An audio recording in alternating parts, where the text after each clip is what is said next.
Finalement, cette opération ce matin, c'est une nouvelle mesurette qui nous est sortie du chapeau du préfet de police. Mesurette parce que, encore une fois, les conséquences, on n'y a pas réfléchi.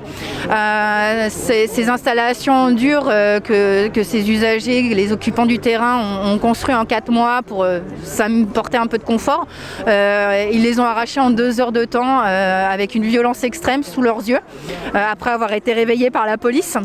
Et quoi de mieux pour augmenter la tension sur le terrain, tension qui était déjà existante auparavant, puisque c'est des populations qui sont capables de se battre pour une couverture, pour un oreiller, et j'en passe. Ils font plus la part des choses, ils en veulent à la politique publique, et qu'on soit riverain, qu'on soit policier, qu'on soit infirmier, qu'on soit handicapé, qu'on soit femme, qu'on soit petit, grand, ils font pas de distinguo, ils s'en fichent, et aujourd'hui ils en veulent à tout le monde en fait. Comment ne pas en vouloir à tout le monde d'ailleurs? Oui, alors clairement, puisque une fois de plus, à aucun moment on est concerté, à aucun moment personne n'est concerté, et on nous parle de consentement à tous les niveaux, ne serait-ce que pour les soins de ces personnes, sauf qu'à quel moment on a recueilli le consentement des riverains, le consentement de ces personnes pour venir arracher le peu de confort qui s'était créé. Tous les acteurs, la mairie de Paris, l'ARS, le gouvernement, tous ces acteurs, le préfet de police de Paris, qu'ils arrêtent de se renvoyer la balle et qui travaillent une fois pour toutes, main dans la main,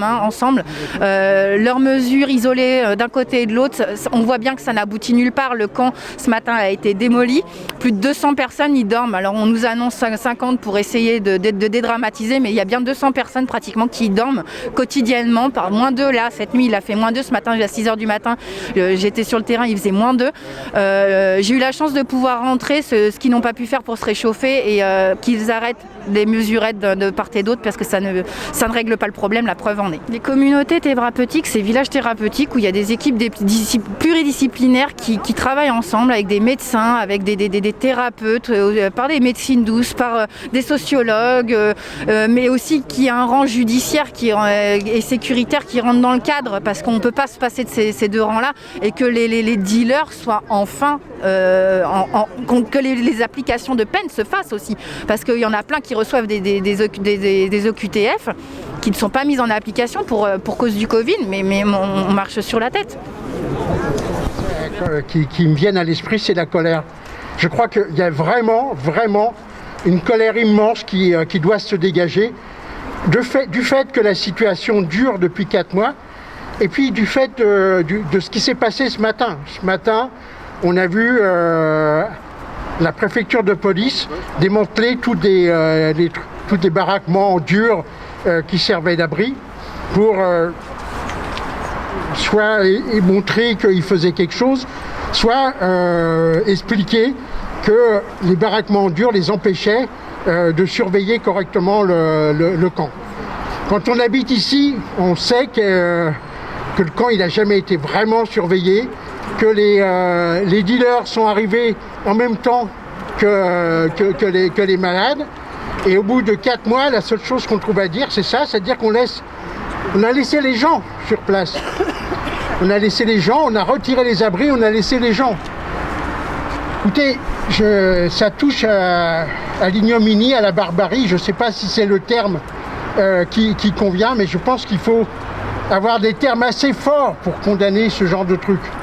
On est devant un cynisme absolu et devant des méthodes qui sont des méthodes barbares et qui ne répondent absolument pas ni aux besoins des habitants des quartiers, ni aux besoins des personnes qui sont sur le camp. Oui, avec le masque et le micro, c'est compliqué. Voilà, je pense que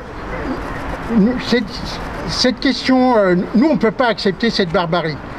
On est des gens qui habitons ces quartiers-là. Souvent, on a entendu dire que, en fait, des choses comme ça ne seraient pas arrivées dans les beaux quartiers. Et c'est sûr, ça ne serait pas arrivé dans les beaux quartiers. Paul, le micro. Mais comme le disait Dominique il y a quelques mois, on est un quartier de belles personnes. On n'est pas les beaux quartiers, mais on est un quartier de belles personnes. C'est-à-dire des personnes qui essayent d'élever leurs enfants correctement, qui se battent pour avoir des meilleures qualités de logement, qui essayent de vivre leur vie normalement, dans la diversité de notre quartier, dans la richesse de nos quartiers. C'est dans ces quartiers-là, de Pantin, d'Aubervilliers, de Paris 19e, que travaillent les gens qui font la richesse d'Île-de-France. Sans les gens qui se lèvent à 5 h du matin pour aller nettoyer à la Défense, il n'y aurait pas la création de richesse. Sans les électriciens, sans les gens qui travaillent à la RATP dans les transports, il n'y aurait pas les créations de richesse. C'est notre travail qui permet à l'Île-de-France d'être la première région de France et d'avoir cet écho international.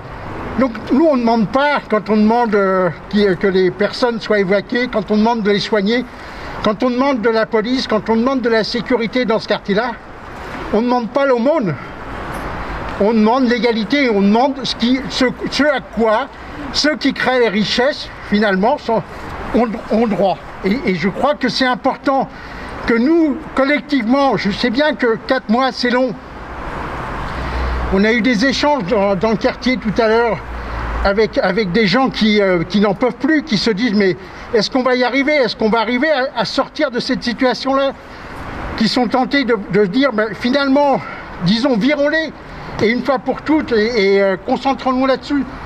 Mais en fait, la capacité qu'on a eue ensemble depuis des mois à tenir, c'est aussi ça qui fait qu'on est à la barbarie, on oppose l'humanité.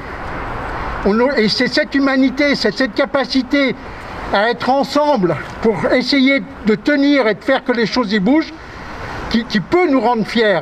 En fait, je pense qu'il faut que les habitants de ce quartier, nous, tout le monde, on reprenne confiance en nous, on reprenne confiance dans nos capacités d'agir. Et c'est parce qu'on aura confiance dans nos capacités d'agir qu'on aura les moyens d'aller plus loin dans l'action. Du coup, on sait ce qu'il faut faire en fait dans le quartier. C'est hallucinant. Dire qu'on nous oppose ça y est, j'ai encore oublié. On nous oppose des mesures qui sont des mesures brutales. Et on est en plein Covid. C'est-à-dire qu'on voit des ambulances défiler devant le camp. On peut se dire que les personnes qui sont en situation de précarité dans le froid, là-bas, je veux dire, c'est... les gestes barrières, les distances, etc., ça n'existe pas. Donc on a des gens en plein Covid dans lesquels qu'on laisse dans cette situation-là. C'est plus possible, quoi. C'est vraiment plus possible. Quand je disais qu'il y avait de la colère, c'est aussi la colère par rapport à cette inhumanité, à ce cynisme qui consiste à se boucher les yeux et que finalement Darmanin et l'Allemand aujourd'hui, je sais, mais en fait ce qui est compliqué, c'est qu'il faut que je mette le micro sous le nez et en même temps je parle avec les mains. Et donc ça fait un truc qui est quand même... Pourtant il n'est pas italien. Non, mais un peu espagnol.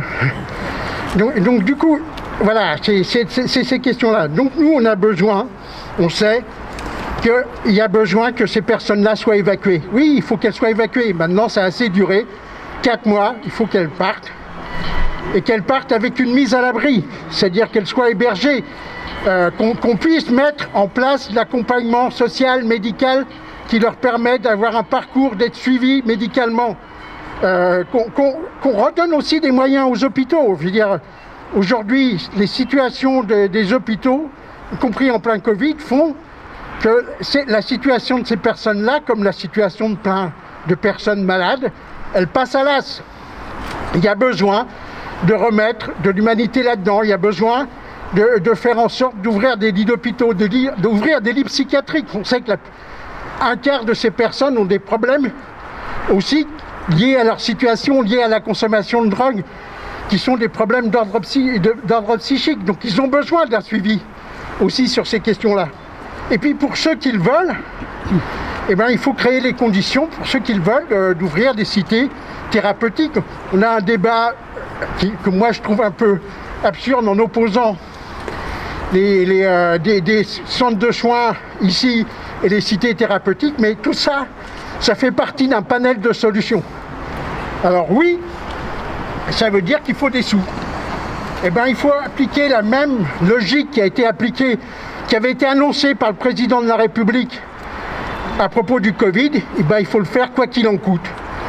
Et il faut arrêter de sortir d'une logique comptable où tout ce qui ne rapporte pas coûte pour arriver à prendre en compte des besoins des habitants de nos quartiers, les besoins de ces personnes-là, à mettre en place des parcours de soins. Et il faut le faire avec nous. Je veux dire, ça fait 4 mois. Je ne dis pas qu'on est devenus des experts du crack ou de quoi que ce soit. Mais ça fait 4 mois, on a une expérience sociale qui compte. Et il faut donc que cette expérience sociale soit prise en compte. Il faut que tout le monde se mette autour de la table, l'État, les collectivités, l'ARS, la PHP, que tout le monde se mette autour du table et qu'on sorte des postures. En fait, à chaque fois qu'on a réussi à faire en sorte que des solutions pérennes soient trouvées, c'est qu'on est sorti des postures où chacun se bat sur son bout de terrain par rapport à sa conception du monde et finalement de ce que peuvent être les stupéfiants. On est tous contre la drogue. Moi, je connais personne qui soit pour. Après, il peut y avoir des façons différentes il y a les dealers. Il faut qu'il y ait des façons différentes de traiter les choses.